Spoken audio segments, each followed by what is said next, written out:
পঞ্চচুল্লী হিমালয়ের অপূর্ব সুন্দর এক পর্বতশ্রেণী।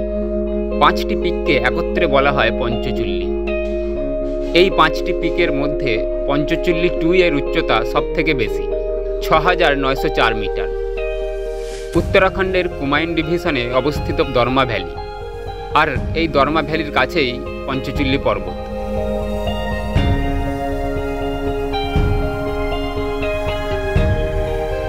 দেবভূমি উত্তরাখণ্ড মানেই মাইথোলজি, তাই পঞ্চচুল্লী নামের সঙ্গে মাইথোলজি থাকবে না, হতে পারে না। পঞ্চচুল্লী মানে 5টি চুল্লী বা উনুন। কথিত আছে মহাভারতের পঞ্চপাণ্ডব স্বর্গযাত্রার আগে পঞ্চচুল্লীতেই তাদের শেষ রান্না করেছিলেন।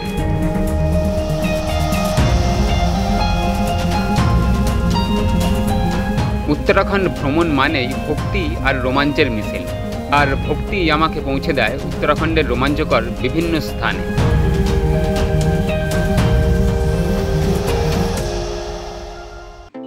দর্মা ভ্যালি যেতে গেলে প্রথমে পৌঁছতে হবে ধারচুলা। ধারচুলা থেকে দর্মা ভ্যালির দূরত্ব 70 কিলোমিটার।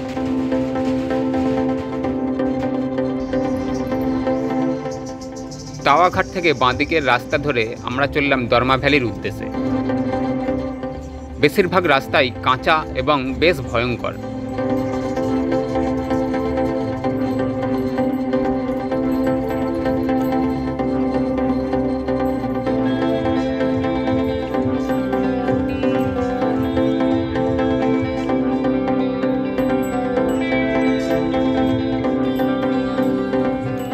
ফোনেও নেটওয়ার্ক বেশিরভাগ সময়ই থাকে না। এই জায়গাটিতে মোবাইলের টাওয়ার পাওয়া যায়, তাই লোকাল ছেলেমেয়েরা এখানে আসে। কথা বলার হলে বলে নেট আছে এখানে, সব নেট बढ़िया चल रहा है,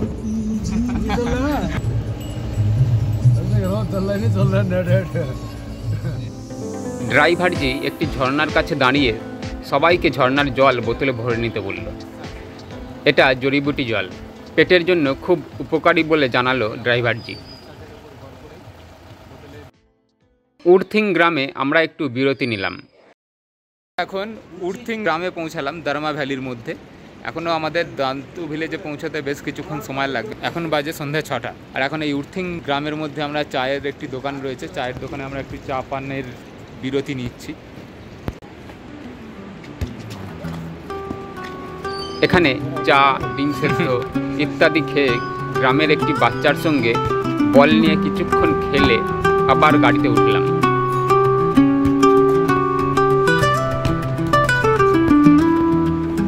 পথে পড়ে নাগলিং গ্রাম।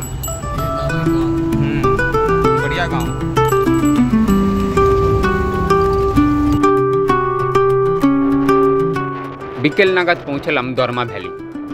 এই ভ্যালিতেই অবস্থিত হিমালয় কোলের মিষ্টি 2 গ্রাম দুক্তু আর দাঁতু। নাম দুটি শুনলেই মনে হয় যমজ কোনো ভাই অথবা বোন। আমরা উঠেছি দাঁতু গ্রামের হোমস্টেতে।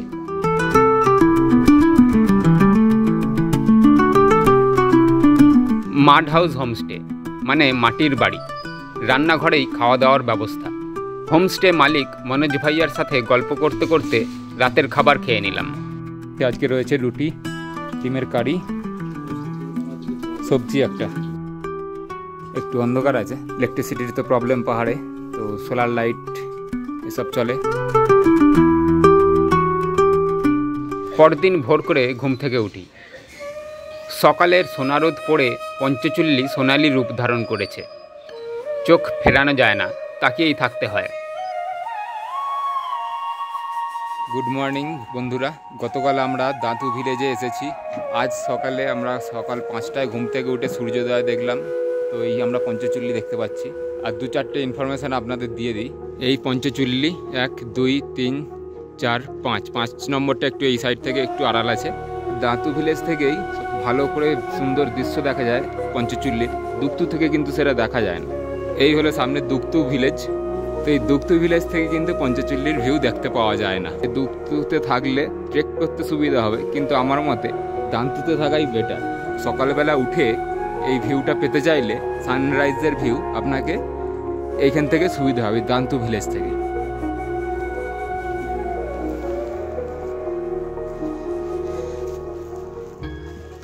দান্তু ভিলেজ থেকে আমরা ট্রেকিংয়ে বেরোচ্ছি এখন পঞ্চচুল্লি বেস ক্যাম্প পর্যন্ত এবং 0 পয়েন্ট অব্দি।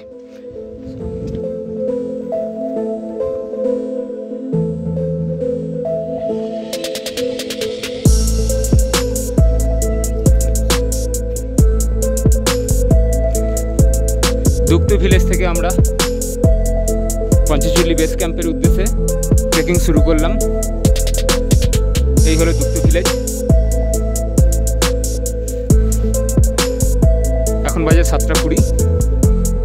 যাত্রার শুরু থেকেই আমাদের সঙ্গ নিল লোকাল একটি কুকুর, যার নাম টাইগার।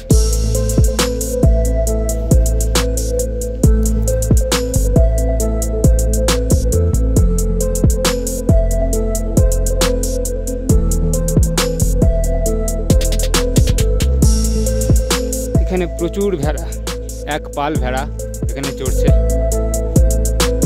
চল চল চল।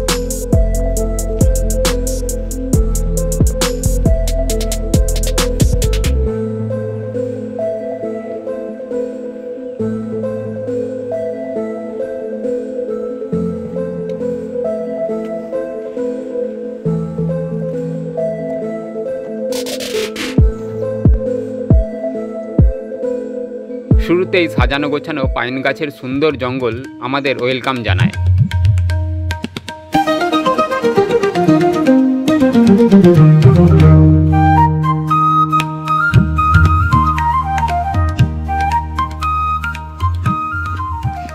জঙ্গলের ফাঁক দিয়ে সামনেই দেখা যায় বরফে ঢাকা পঞ্চচুল্লি।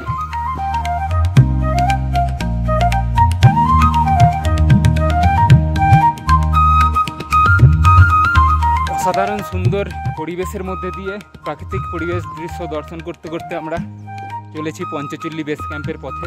অতুলনীয়, অকল্পনীয়, আর কি বলা যায় জানি না। এই সমস্ত প্রাকৃতিক পরিবেশ বর্ণনা করতে গেলে আমার কাছে সে ভাষা নেই। অসাধারণ সুন্দর। মোটামুটি 1 ঘন্টা ট্রেকের পর আমরা পৌঁছালাম পঞ্চচুল্লি বেস ক্যাম্প। এখানে কিছু ইগলু হাট ক্যাম্প রয়েছে।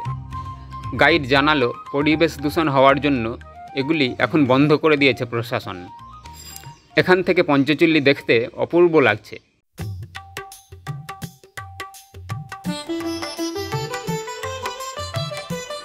এই রকম দৃশ্য দেখে বন্ধুদের ছবি তোলার আর শেষ নেই।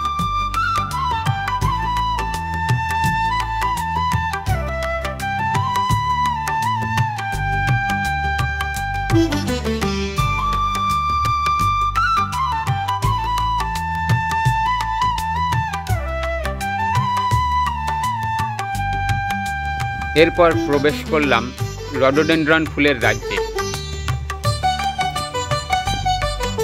চতুর্দিকে রডোডেনড্রন ফুলে ভরে আছে, বেশিরভাগ সাদা এবং গোলাপি। স্থানীয় ভাষায় এই ফুলের নাম বুড়ান্স। এত রডোডেনড্রন আমি এই প্রথম দেখলাম। অসাধারণ সুন্দর ট্রেল, কল্পনাতেও করতে পারিনি আমি। আমাদের সঙ্গীরা সামনে আছে 3 জন।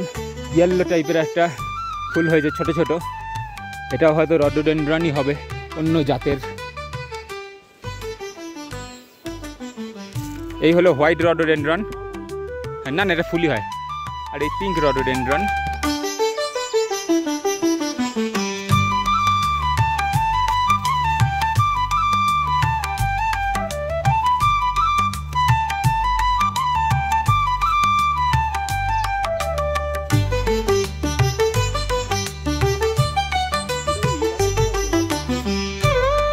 তুলেছিল জানি না, এটা একটা রাস্তায় ফুলের তোড়া একটা পড়েছিল, সেই ফুলটাকে আমি মাটি থেকে কুড়িয়ে নিলাম।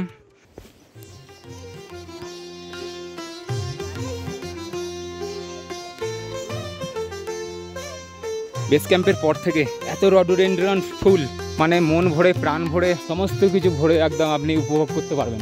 Life time experience.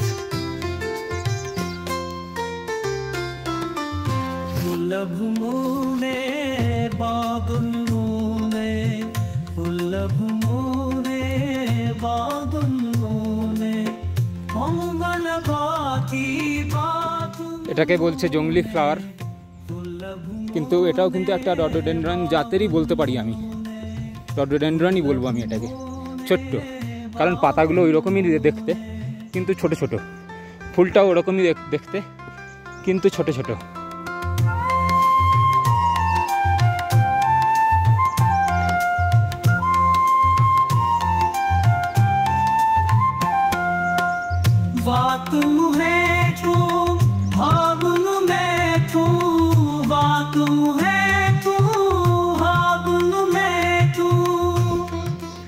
পথে পড়ে ছোট একটা ওয়াটার স্ট্রিম। এই ওয়াটার স্ট্রিম থেকেই আমরা তৃষ্ণা মেটালাম।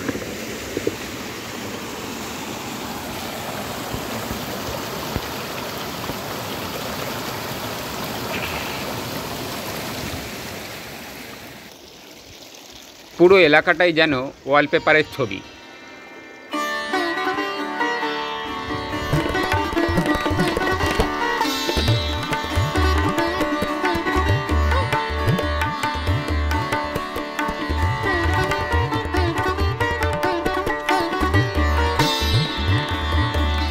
এখানে এক ধরনের ছোট ছোট জংলি গাছ রয়েছে, এগুলি জ্বালিয়ে পুজো করা হয়। জ্বালালে ধূপের মতো খুব সুন্দর গন্ধ বেরোয়। सिरसिंग अच्छा, ओ जो धूप पूजा के लिए जो जलाते हैं मंदिरों में पूजों में सब स्मेल लगता है। अच्छा, स्मेल आता है जलाने के बाद।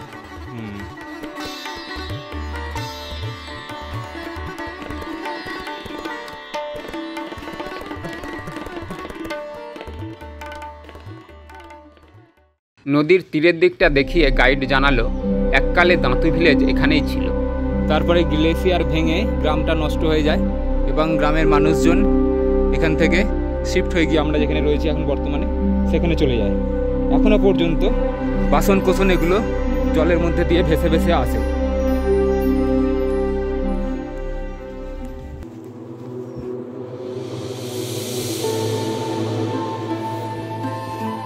টাইগার মনের আনন্দে ছুটোছুটি করছে।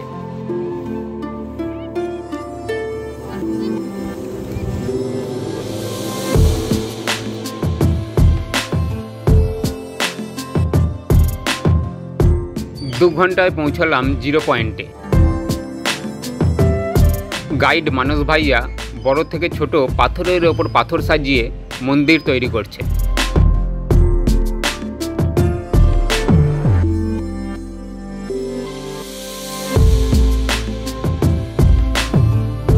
জিরো পয়েন্ট মানে যেখানে রাস্তা শেষ, যার পর আর এগোনো যায় না।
এখান থেকে দূরে পঞ্চচল্লির গায়ে বিশাল বড় বড় ঝর্ণা দেখা যাচ্ছে।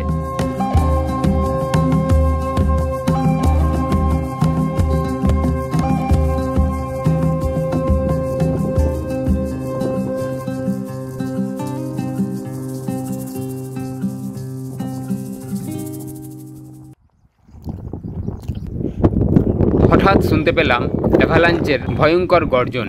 সঙ্গে সঙ্গে বাইনোকুলারে চোখ লাগিয়ে দেখার চেষ্টা করলাম। খুব জোরে মেঘ ডাকার মতো ভয়ঙ্কর শব্দ। এত দূর থেকে হলেও শব্দের প্রচণ্ডতা স্পষ্ট বোঝা যাচ্ছে। কাছে থাকলে কি যে ভয়ঙ্কর হবে ব্যাপারটা ভাবলেই গায়ের লোম খাড়া হয়ে যায়।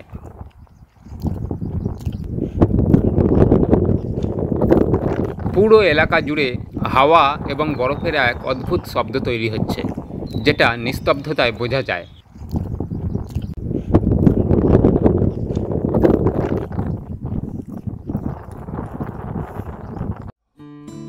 হায় হায় হায় টাইগার টাইগার টাইগার। 0 পয়েন্ট থেকে ফিরে এসে একটি জায়গায় বসে পঞ্চচল্লির অপরূপ দৃশ্য উপভোগ করতে থাকি আর টাইগারকে বিস্কুট খাওয়াতে থাকি। আমাদের এক সঙ্গী টাইগারকে হাতে করে বিস্কুট খাওয়াতে ভয় পাচ্ছে। আমি সাহস যোগাই।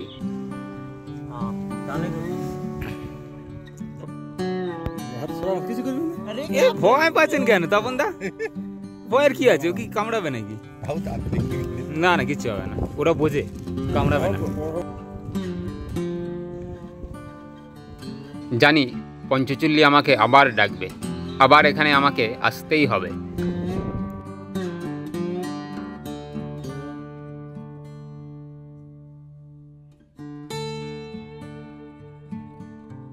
ভিডিওটি দেখার জন্য আপনাকে ধন্যবাদ।